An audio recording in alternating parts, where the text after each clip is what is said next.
Hello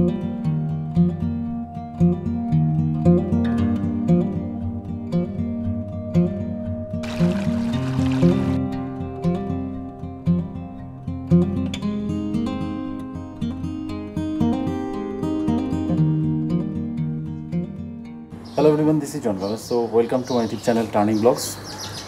কালকে যে রাজশাহী আসা হয়েছে, অবশ্যই সবাই আমার প্রথম ব্লগটা দেখছেন। রাজশাহী আসলে অনেক বড় একটা লম্বা জার্নি হয়েছে, সো খুবই টায়ার্ড হয়ে গেছিলাম। চলতি পথে আমরা বাঘা শাহী মসজিদটা দেখছি, বিকেলবেলা আমরা আইবাদে গেছিলাম। তো এই সব কিছু মিলাই আমরা বেশ টায়ার্ড হয়ে গেছিলাম কালকে, তো ভালো একটা ঘুম হয়েছে। তো আজকে সারাদিন রাজশাহী সিটিতে অনেকগুলো জায়গায় ঘোরার ইচ্ছা আছে আমাদের। আর এই ক্যাম্পাসটা আপনাদেরকে দেখাবো না পরে একটু সময় করে। এখন আমরা যাব প্রথমে নাস্তা করব, তারপরে সকালে কিছু জায়গাতে ঘুরবো আর বিকালে কিছু জায়গাতে ঘুরবো। তো আমার মনে হয় এখানে দেরি না করে চলেন বেরোই। আজকে সকাল থেকে দেখলাম নেট কাজ করতেছে না। কালকে এই চক্করটা আমরা আসছিলাম, মানে এই চত্বরটাতে, এখানে অনেক খাওয়া দাওয়া করছি, ভালোই লাগছে। তো আমার ম্যাপে আসলে অফলাইন ম্যাপটা আমি নামায় রাখছিলাম আগেই, তো সেই হিসেবে সে ট্র্যাক করে খুঁজে পাইছে। বাট আজকে নেট কাজ করতেছে না, সবারই নেট বন্ধ। সরকারিভাবেই কোনো নির্দেশনা জানি না, পাই নাই, বাট সবারই নাকি আজকে নেট বন্ধ। আমার কাছে কেন জানি শুধুই চিটংয়ের মতো লাগতেছে। এই রাজশাহীর এই পাশগুলি দেখলেই মনে যেন কি পাহাড় লাগে। এই যে যত সবুজ, মানে এত সবুজায়ন করা হয়েছে, এত বনায়ন, এখানে এত গাছপালা। আসলে রাজশাহী সিটিতে ঠান্ডা হওয়ার কথা আরও, বাট আসলে প্রচণ্ড গরম। এইটাই মেবি আমাদের যে কাঙ্ক্ষিত প্লেস। এই যে আমরা চলে আসছি এখানে, কামরুজ্জামান কেন্দ্রীয় উদ্যান।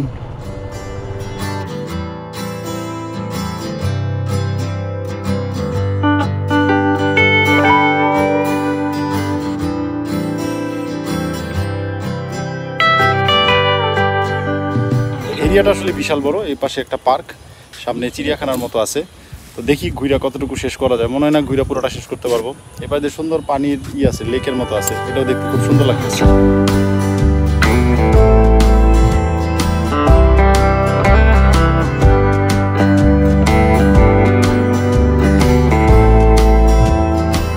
হাঁসও আছে, ওই যে পাখিও তো আছে, অনেক রকম হাঁস আছে। ছোট্ট একটা কাঠবিড়ালি করতেছে, অনেক বড় খাঁচা, অনেক ধরনের পাখি কিন্তু ভিতরে একসাথে। পার্কটা আসলে অনেক বড়, এটা হাইটা আজকে দিনে শেষ করতে পারবো না, আর হাঁটতে ইচ্ছাও করতেছে না, অনেক বেশি গরম। এখানে যতটুকু হয় একটু দেখলাম। এই পাশে দিয়ে কিছু পাখির শালা আছে, আর সামনে দিয়ে আরও কিছু থিম পার্কের মতো আছে।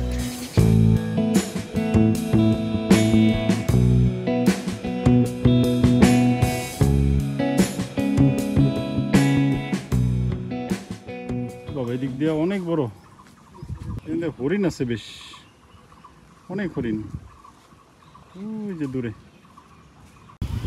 চিড়িয়াখানার যে মানে বিভিন্ন জীবজন্তু, এখানে আসলে তেমন কিছু নাই, এটার কাজ এখনো চলমান, আসলে একটু সময় লাগবে। তবে পার্কটা অনেক সুন্দর, হাঁটাহাঁটির জন্য বিকেলবেলা তো খুবই সুন্দর একটা পরিবেশ এখানে হবে, যেটা বোঝা যেতেছে। আর প্রচুর গাছ আছে, গাছের নিচে দাঁড়ালে একটু বাতাস লাগে, শান্তি লাগে, নাহলে অনেক অনেক গরম।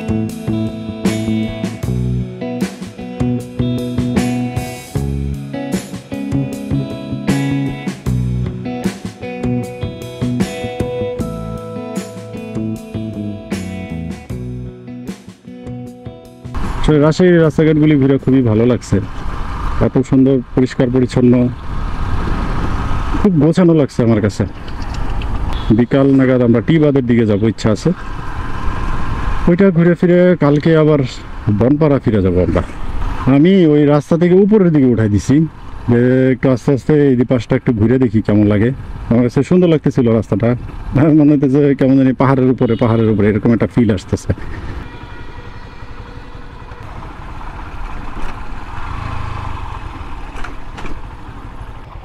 পিকনিক স্পট বলতে কি বুঝাইছে? এটা কোন জায়গায়? স্পট কোনটা এটা? এটা পুরোটা বাদ। এইদিকে তেমন আসলে কিছু নাই তেমন ঘোরাফেরা করার মতো, জাস্ট আমরা একটু ঘুরে ঘুরে দেখতেছি কোথায় কি আছে না আছে, এই আর তেমন কিছু না। এদিকে অনেকগুলা পিকনিক স্পটের মতো আছে।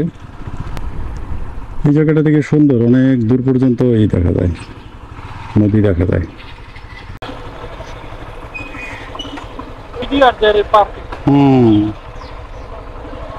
ট্রি হাউস উপরে, ট্রি হাউস বেশি একটা নিরাপদ না, কোন সময় ভেঙে চলে জানি পড়বে। ও বাবা, আসলে নরম, অনেক নরম। আচ্ছা, নামি। বেশ নরম, নরম অনেক।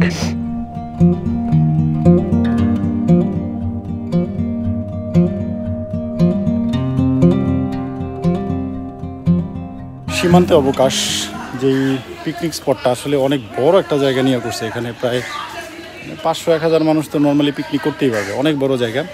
তো গতকালকে যেখানে আসছিলাম না, ওই যে পদ্মার পার, এখান থেকে দেখা যায়। তো এখানে কিছুক্ষণ হয়তো একটু থাকবো, যেহেতু একটু হালকা একটু বাতাস আছে, যেহেতু গাছপালা আছে এখানে প্রচুর। তারপরে খাবার দাবার খাইয়া চলে যাব আমরা আমাদের রিজনাল অফিসে। বিকালবেলা আবার বেরোবো, যাবে এখন আর যেহেতু বেরোতে পারতেছি না, অনেক বেশি মাত্রায় গরম, অনেক রোদ।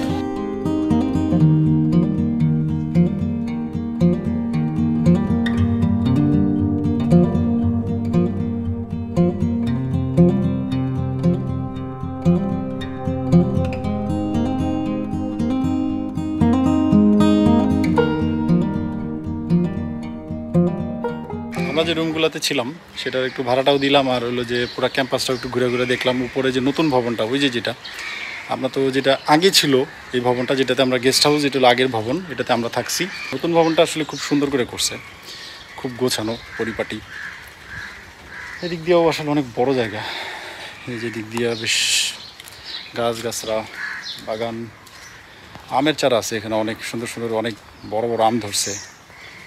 যদি আম ছিঁড়া খাওয়া যাবে না। লাঞ্চ করে মোটামুটি একটু রেস্ট নিলাম। তারপরে ঘড়িতে এখন 5:42, যাইতেছি টি বাদের দিকে। আশা করি খুব কাছাকাছি আছে, আর মাত্র কত 700 মিটার দেখাইতেছে।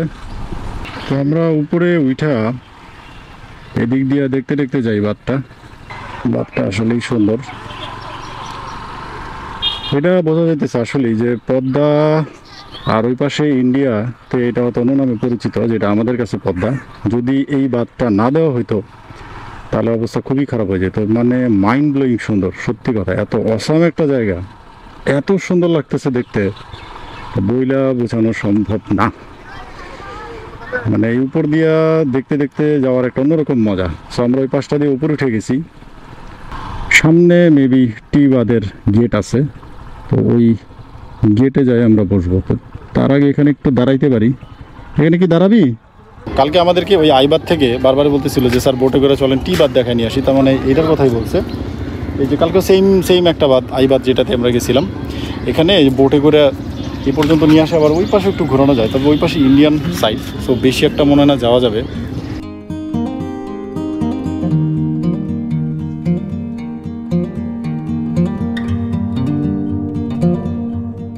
এখান থেকে ঘুরলাম, ঘুরে এখন মানে ফর্মালি যে গেটটা আছে টি বাঁধের, ওটাতে ঢুকে ওই যে পাশে যে ইটা দেখলাম ওখানে যাব।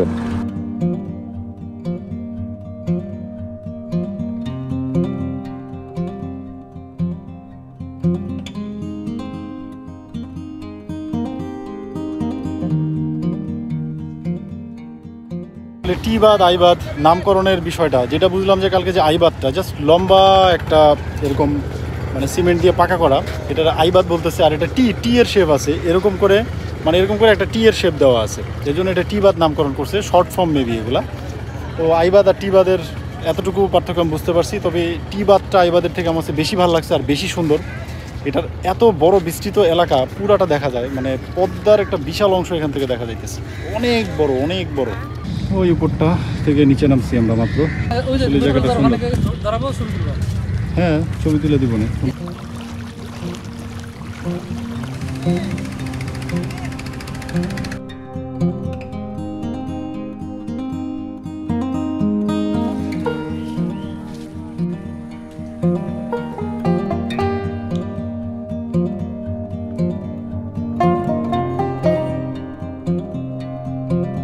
সেই মজা, আম বানাইছে, খুবই মজা। নদীর এপার কহে ছাড়িয়া নিঃশ্বাস, ওপারেতে সর্বসুখ আমার বিশ্বাস। নদীর ওপার বসি দীর্ঘশ্বাস ছাড়ে, কহে যাহা কিছু সুখ সকলই ওপারে। কবিগুরু রবীন্দ্রনাথ ঠাকুরের এই কাব্য সত্যি যেন তাই। সমুদ্র বা নদীর কাছে দাঁড়িয়ে বহুদূরে সুখের হাতছানি উপলব্ধি হয়। অনেকটা সময় আমরা নদীর পাড়ে বসেছিলাম, কখন যে সময় গড়িয়ে সন্ধ্যা নেমে এলো টেরও পাইনি। রাজশাহী শহরে সুবিশাল পদ্মার তীর ঘেঁষে টি বাঁধ যেন এক অপরূপ সৌন্দর্যের বহিঃপ্রকাশ।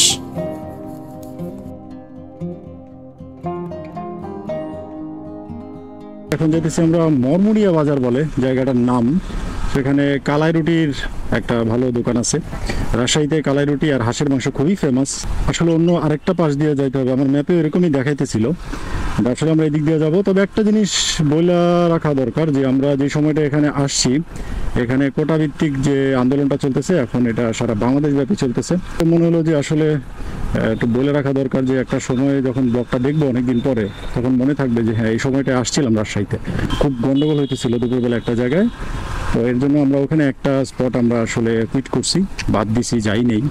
তো আর কালাই রুটি আর হাঁসের মাংস ঢাকাতে আমরা টুকটাক খাইছি, তবে এইখানটা যে কতটুকু মজা হবে সেটা ঠিক জানি না। তবে ভালো শুনছি, অনেক রিভিউ আছে ভালো, খুব নাকি মজা। তো যাই দেখি কেমন লাগে।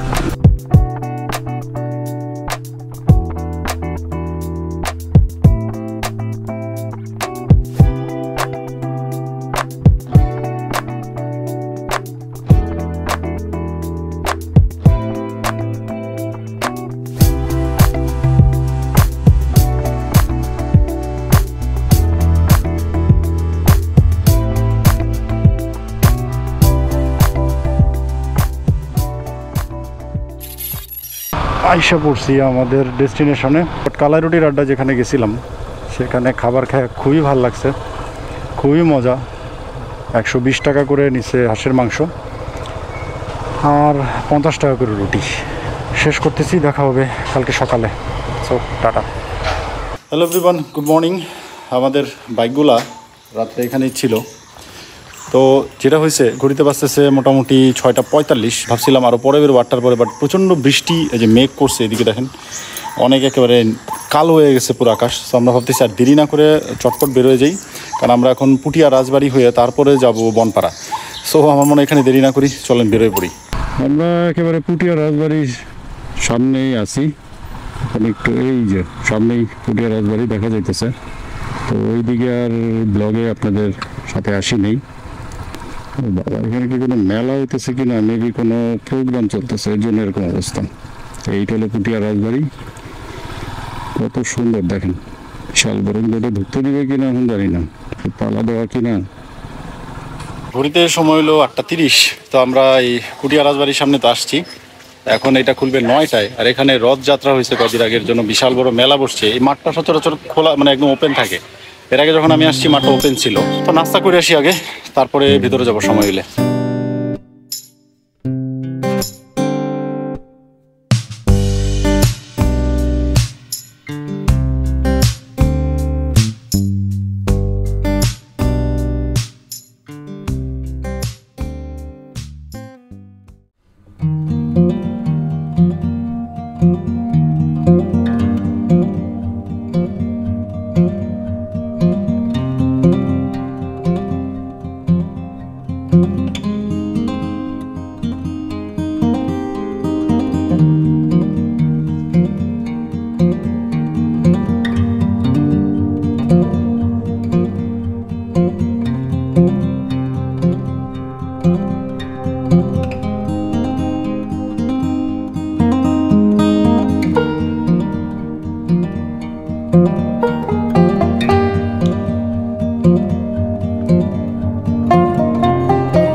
ধর্মগ্রন্থের যে অনেকগুলো ব্যাপার আছে, সবগুলো এখানে এই টাইলসে ছোট ছোট করে আসলে ডিজাইন করা আছে।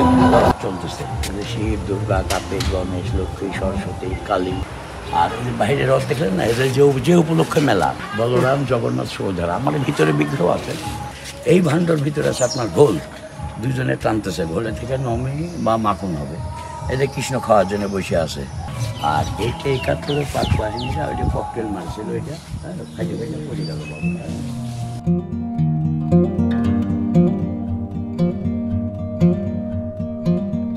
রানী যে পুকুরে গোসল করতো, সুন্দর করে ব্যারিকেড দেওয়া আছে, পুরো আটকায় দিছে।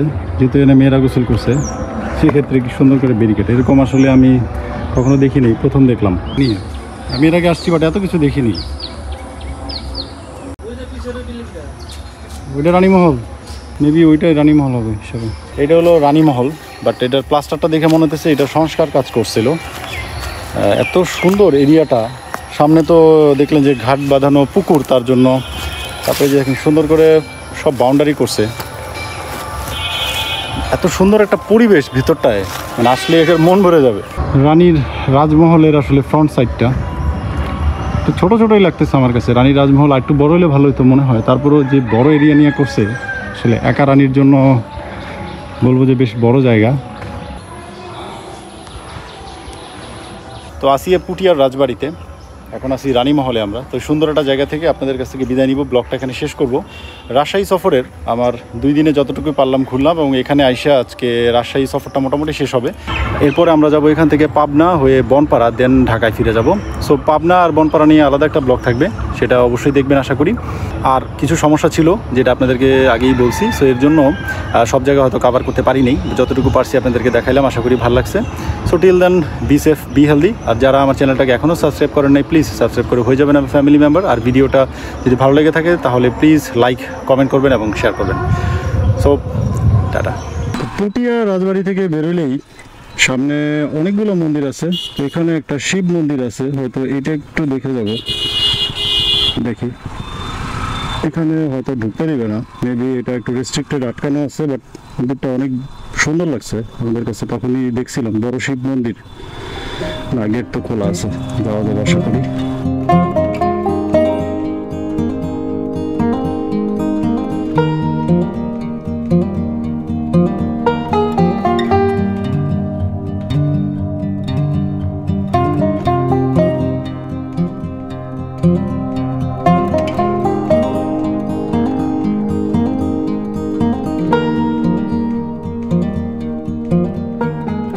তো এই শিব মন্দিরে যেটা এখানে আসছি, এটা আসলে অনেক বেশি মাত্রায় সুন্দর। ওদিকে তো দেখলামই বিক্ষিপ্তভাবে এখানে অনেকগুলো মন্দির আছে, তো এটাতে ঢুকতে দিছে, এর জন্য একটু ঢুকলাম ভিতরে। যেটা বললাম না যে পাশে পুকুর আছে, এটার সাথে সুন্দর একটা পুকুর আছে। আর এই যে পেছনে যে মন্দিরটা, এখানে অবশ্যই খালি পায়ে আসতে হবে, যেহেতু মন্দির পবিত্র জায়গা। অনেক উঁচু, এত উঁচু এখান থেকে দেখাও যাইতেছে না। তো এখানে মনে হয় মোটামুটি আমাদের ঘোরাঘুরি শেষ। পুটিয়া রাজবাড়ির সাথে আরও টুকটাক কয়েকটা জায়গাতে দেখলাম, আর এটাতে একটু ভেতরেই ঢুকছি। সো আপাতত বিদায় নিতেছি এখান থেকে, সবাই ভালো থাকেন।